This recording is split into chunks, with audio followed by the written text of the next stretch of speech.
So I have a dealership in another city, about an hour away that we do, and one of the cleaners actually just told me the night of that it was going to be his last day.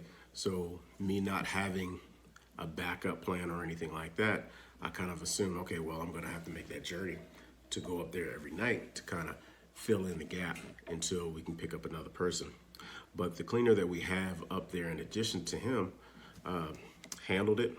She said she could handle the whole thing until we picked up somebody else, and it actually flowed. We picked up somebody else probably within a week or so of him quitting. But what I've learned from that, which is the whole reason why we're doing these videos, is that you learn from the mistakes that you make in order to avoid from having those mistakes repeat themselves. So what I learned from that is that you should always have a hiring process going.